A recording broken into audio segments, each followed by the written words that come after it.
Masakit yan. Ano pong nangyari sa atin? Bali, matagal na sumakit siya. Tapos nagpatingin ako, sabi may L4, L5. Ano po yung L4, L5? Hindi ko sa ako. Meron po kasi yung talagang katawagan L4, L5, katawagan L1, L2, L3, L4, L5.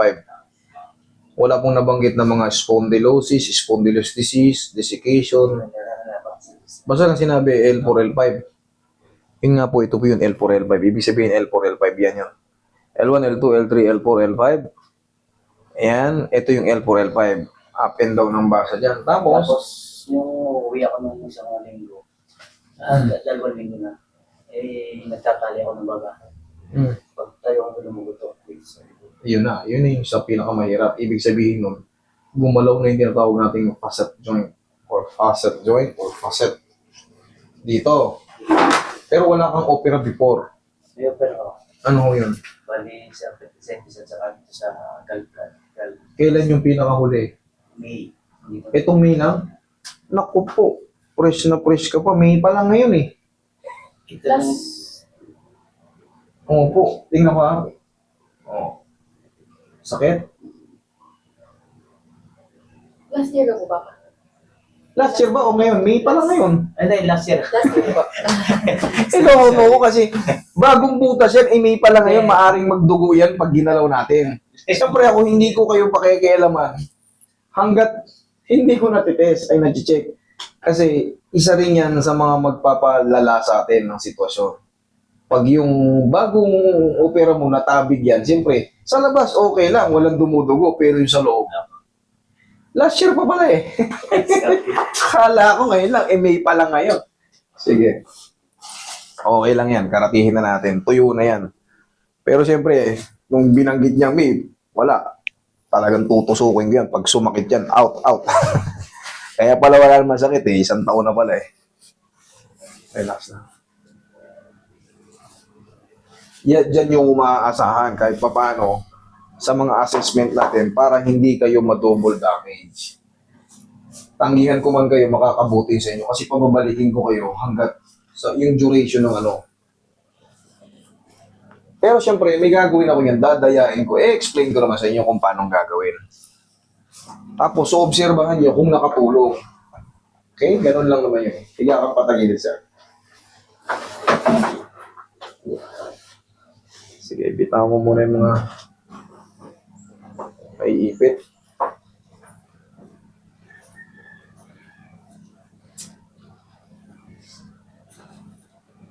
Sige. Higa kang patagilid. Yan. Hindi mo na maalala kung ano yung sinabi. Basta L4, L5. Okay. Meron yan. L1, L2, L3, L4, L5, S1, S2, S3. Relax na. One more. Another side.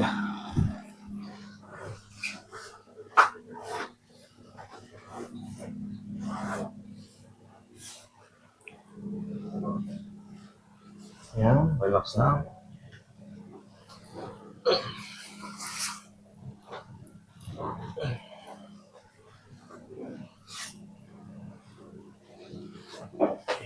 Okay, tihaya.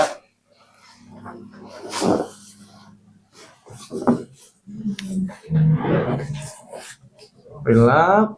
Sige, relax na.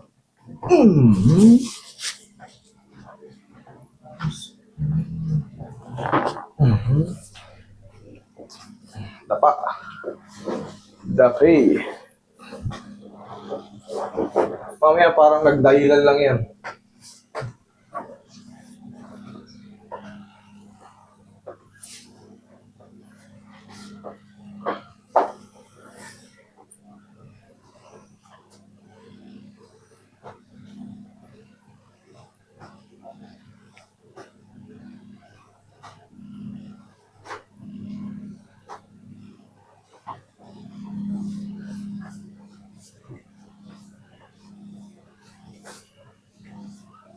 Ito yung mga makaka-apekto pag kayo may mga bagong tahi. Siyempre, pag ginaganyan kayo, siyempre may ipit yung bagong tahi. Kaya hindi pa po pwede. Kasi ginaganito natin yan. Okay? Diyan ka lang.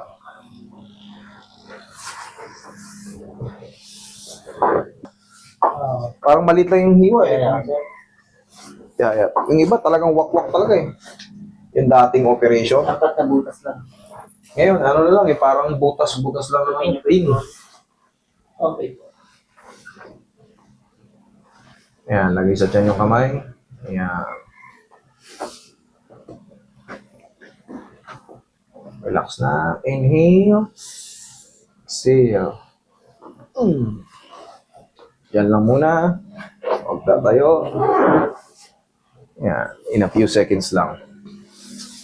Tapos, di ba nangyari sa'yo nung nagpapak ka ng nung bagay mo, pag angat mo ng ganyan, lumagotok. Yun na yun. Tatandaan mo kung saan yung lumagotok. Kunyari, ito lumagotok sa kaliwa. Bigyan mo pakanan. Ibalik mo na ng pakanan. Kung nabitin pa, squeeze mo ng konti, pakaliwa ulit. Pag meron pang natira ng konti, okay na yun kung konting-konti lang. Pero kung medyo parang kalahati pa, ayan, tapos saplusan mo ng pao. Maobserba mo, konti lang, at least di ako napuruan. Yung iba kasi, pag lumagotok na, Ganun sir. sakit. Wala na. Parang hindi mo na may ganun. No, ganun lang. Basta bago pa, tandaan nyo to. Ganunin nyo kaagad. Tutunog ulit yung babalik yung sa kabila. Okay?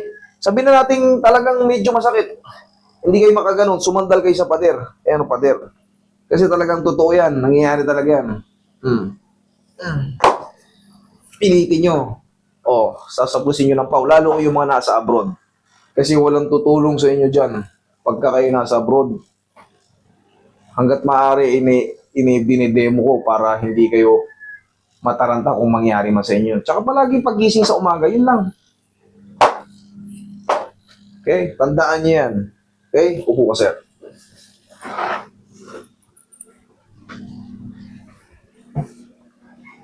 Yan din yung ginagawa ko sa inyo. Kung mapapansin mo, sir, tingnan mo ko.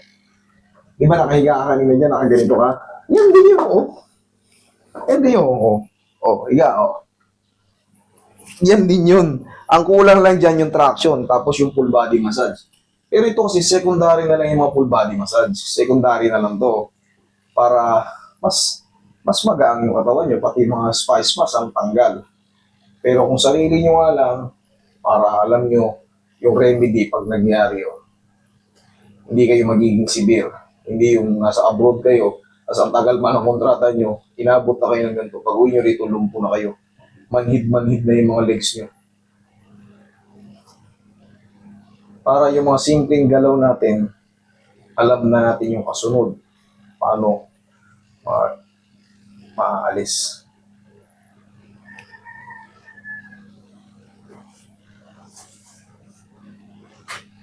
Ikaw nga, tignan ko kung marunong ka. Tayo. Pag-iisip sa umaga. Whoop. 1, kabila. Hindi. Baliktad.